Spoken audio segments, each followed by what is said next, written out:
Thursday, November 20th. Today was opening day at Tampa Bay Downs, and um, took a shot with um, a maiden who had finished dead last in her first two career races. And my layoff data indicated that this horse would likely fire her best shot coming off a more than 60-day layoff. And off at 43-1, broke well out of the gate. Took her time, challenging for the early lead. Eventually made it to the front and got to the top of the stretch and opened up close to a 2-length lead at one point. But unfortunately, at the eighth pole, she got caught and ended up losing the photo for third. But certainly, I've seen this many times uh,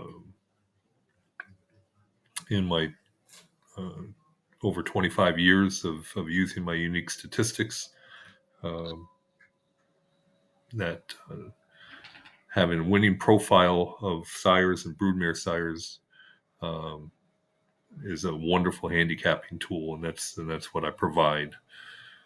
Uh, Early on the card at Tampa, there was the winner of the fifth I cashed in on. Also had really uh, way above average layoff figures, and was a nice 4-1 price. So if you had gone to my website and gotten my sire stats, my broodmare sire stats, and my trainer stats for free for Tampa Bay Downs today, you could have easily located that winner in the fifth race and also played it. Uh, I'm limiting myself to one play per day on these videos, and partly for this reason is to get you involved, is to educate you how useful and how powerful these statistics are. But up to you. Um, you're seeing the homepage of my website. You click on browse products, and then race reports, and you'll see the one race report is free each day. And today it was Tampa Bay, and tomorrow will be Aqueduct. It costs nothing to register on my website, and if I have no problem whatsoever if the only thing you get is the free race reports. Um, that's the product name, and the race reports include a separate report for the sire statistics, one for broodmare sire statistics, and one for trainer statistics. But so I I bet my $7 budget uh, wager right on the nose. Jazz and Blues was the name of the 2-year-old filly that was 43-1. At one point, I was considering maybe splitting it up and wagering $2 on my second choice, uh, who was a first time starter, whose trainer does exceptionally well with first time starters. But I was watching prior to the race, and that horse, I don't know exactly how it happened, probably reared up in the paddock. All I saw was the horse was laying on the ground, and certainly got everybody's attention in the paddock. I didn't see exactly how the horse ended up laying on the ground, but it certainly didn't inspire any confidence. And at that point, I said, "No, I'm just putting all $7 on Jazz and Blues and hoping for the best." And certainly was looking awful good at the top of the stretch. So there'll be others in the future. So I'll put up my spreadsheet for my bankroll.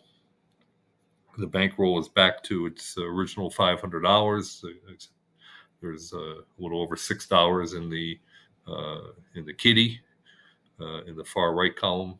Because each day, about 1.5% of the bankroll, and the times where we win, 7% of the profit is taken out of the bankroll and put over into the kitty. So that's how that money management system works. And look, after a couple weeks, I'm up a few bucks. How you guys been doing as horse players the last couple weeks? Um, uh, Game is really about you can't beat the races by playing every race. You have to pick your spots, and that's exactly what I'm doing with this one race per day approach. So on we go to Thursday, November 21st, and we'll go to Aqueduct, where it's forecast to be very wet, and it hasn't rained there in a long time. They desperately needed the rain, and the wildfires in New Jersey and other places in the Northeast, they very much need the rain. And I am going to have for my one pick be another maiden in race 8, number 11 Bourbon Outlaw, who is dropping to a career low class level after 9 starts at higher levels, and mostly on turf. But there's no reason why old maiden gelding can't handle a wet surface. The mud percentages on my sire report and broodmare sire report are slightly above average. And we'll looking at the sire report, his sire over the most recent 3 years has had 134 winners of this type of race, which is older maidens on dirt. So we got a huge sample, and the layoff figure is 174. So Into Mischief foals by Into Mischief, who break their maiden as older horses, 3-year-olds or older. Uh, they do so in the 37 to 60 day layoff category at 74% above the average. That's a significant number. And just to the right of the 174 layoff figure, you see the mud percentage of 17.7% of all dirt winners, which is 750 of them over the most recent 3 years, have come over wet tracks. And on over the most recent 3 years, 16.1% of all dirt races were contested on wet tracks. So it doesn't matter if the condition is wet fast or good or muddy or sloppy. If it's wet, it's wet. I don't distinguish between the different wet track categories and just lump them all together. So the sire stats are solid. Going to the broodmare sire, uh, there we also see a large sample of 140 previous winners that had Medaglia d'Oro as the broodmare sire. And the layoff figure is 109. The mud percentage is 17%. The distance and the purse are perfectly fine. There's no reason for concern there. Go over to the trainer report. Mark Hennig, over the most recent 3 years, has had 14 winners of older maidens running on dirt. And he, as a trainer, has a layoff figure of 207, so slightly better than twice the average for getting those 14 winners in the 37 to 60 day category. And for what it's worth, got a hefty mud percentage of 27.9.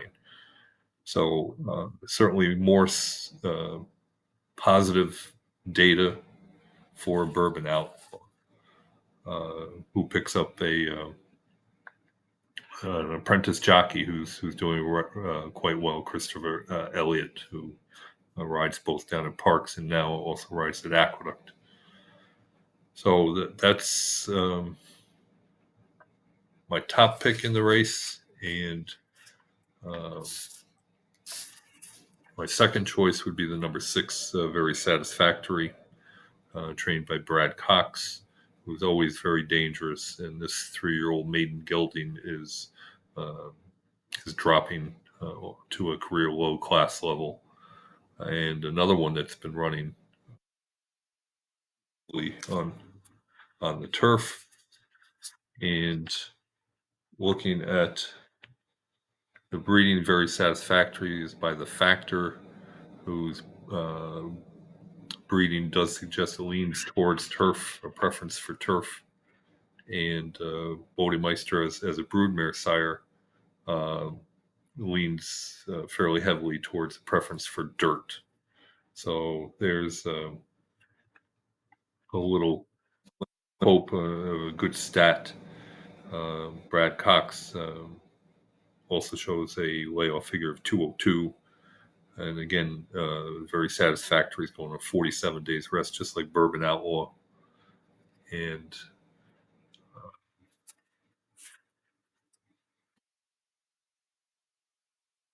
yes, they were in the same race last time out and finished right next to each other, 10th and 11th. So, but then again, uh, that was on turf and be going on probably a sloppy track tomorrow. And for a third choice, I'll go with Bad Boy Butch, who's just making a third career start. Um, Ran at this $20,000 level last time, finished fourth, a well beaten fourth. Uh,